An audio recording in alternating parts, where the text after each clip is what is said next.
Welcome back di Optim Garage bersama saya Arfi. Dan di segmen kali ini sedikit berbeda ya, karena kita kali ini ada di segmen Kenali Knalpot Mobil.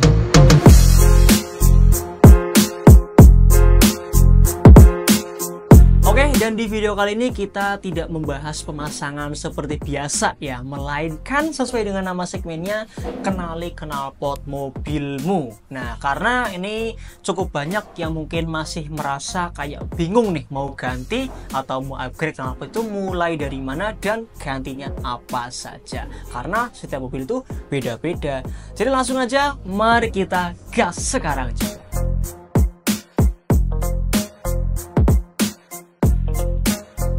Nah, pertama, apa sih yang harus dipersiapkan sebelum ganti knalpot? Yaitu kenali tujuanmu. Itu dia, penting banget ya.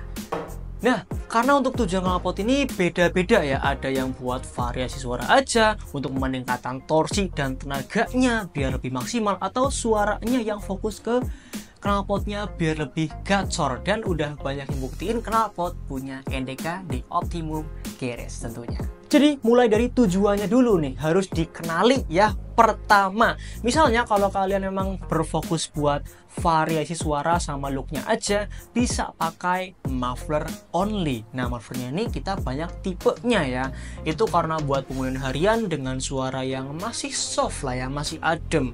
Karena ya sesuai dengan penggunaannya sama tujuannya loh ya.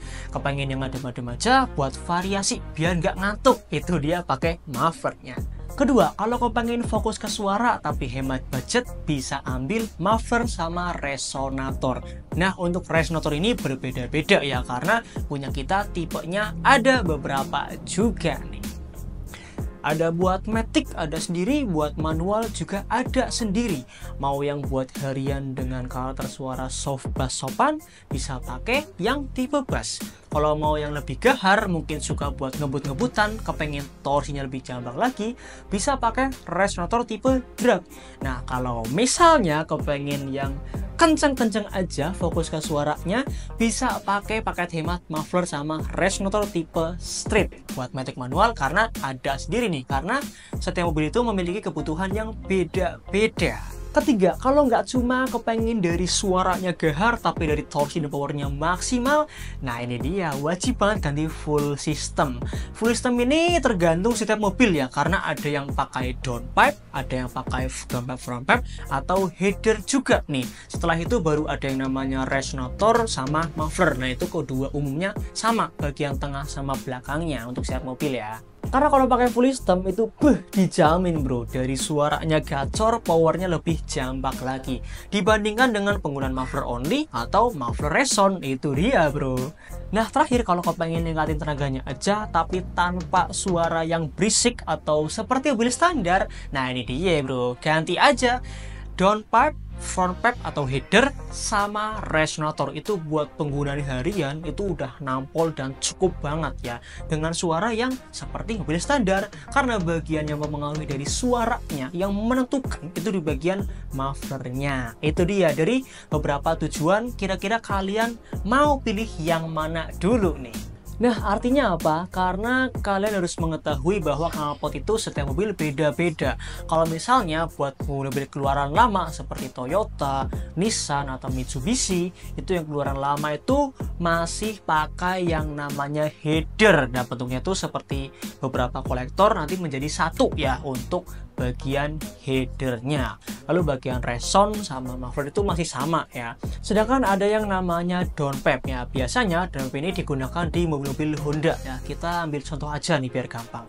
Kayak Jazz, Mobilio, Brio itu biasanya pakai downpipe. Ya, Civic FD juga itu masih pakai downpipe ya. Karena kalau dari bentuknya itu memang lebih simple downpipe dibandingkan sama header ya. Jadi kalau misalnya ada yang bilang kayak, "Bang, udah ganti header nih, ganti DPFP enggak?" Enggak dong, itu sesat namanya.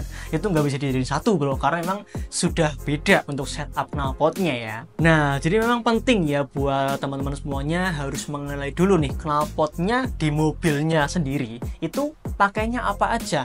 Kalau misalnya mungkin masih bingung atau nggak tahu gimana, boleh langsung komen aja atau sambil konsultasi lewat kita ya. Nah, ketiga, pilih tipe knalpot sesuai dengan selera. Nah, pasti part ini yang bikin bingung tentunya ya. Tapi tenang aja, biar nggak bingung kita akan coba peruncing lagi. Kita ada 3 tipe suara knalpot utama atau mufflernya ya. Ada suara full bass adem bulat buat harian, ada bass kering, ada yang kering gahar. Jadi dari ketiga tipe itu bisa dipilih aja nih sesuai kebutuhan ya. Misalnya buat mobil harian aja, buat jemput keluarga, anak istri, atau misalnya di gang atau perumahan ya, itu direkomendasikan bisa pakai tipe full bass aja. Lalu kalau misalnya suka nih karakter suara yang bass adem di RPM bawah, kayak pas nyalain mesin, pas cold start, pas langsam atau idle-nya yang ngepain dari Bandung aja, tapi pas keluar komplek misal ya, ditarik itu keringnya dapat. Nah, bisa pakai nih kombinasi yang knalpot tipe bass kering. Lalu kalau kepengen rasa mobilnya itu kayak mobil balap racing abis, street racingnya terasa banget, baru nih pakai aja yang tipe full kering gahar. Itu dia bro. Jadi dari ketiga tipe ini bisa disesuaikan ya sama kebutuhan dan selera kalian tentunya. Nah, kecuali nih kalau misalnya bener-bener bingung mentok ya mau pilih tipe yang mana, masih bingung banget, nah langsung DM aja, bisa chat juga. Nanti kita akan coba nih kirimkan beberapa tipe video per knalpotnya biar nggak bingung pilihnya nanti. Oke. Nah, itu dia ya sedikit tips sebelum ganti knalpot. Nah, daripada penasaran ini ganti itu hasilnya gimana sih Min? Nah, langsung aja kita akan coba kasihkan contoh ya. Perbandingannya ketika ganti muffler only, muffler resound, atau semi full system, atau full system sekalian. Let's go.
Jadi kalau buat mobil kalian mau lebih bertenaga, lebih bersuara, dan lebih oke tentunya, buat mobil balap kita gaskan, buat mobil harian mah kita gasin juga dong. Langsung aja bisa hubungi, bisa chat, bisa DM kontak person di deskripsi di bawah ini ya. Bisa lewat sosmed, lewat YouTube juga bisa, atau lewat apapun itu. Langsung aja bro ya. Dan terima kasih banyak, semoga informasi ini bermanfaat buat teman-teman semuanya. Dan kita akan kembali lagi di video selanjutnya, kita akan melakukan pembahasan yang lebih detail ya. Jadi tunggu aja, jangan lupa juga buat like, comment, share, dan juga subscribe di channel Optim Garage. Saya Arfi, pamit dulu, sampai jumpa di video selanjutnya. Optim Garage, Optim Perform.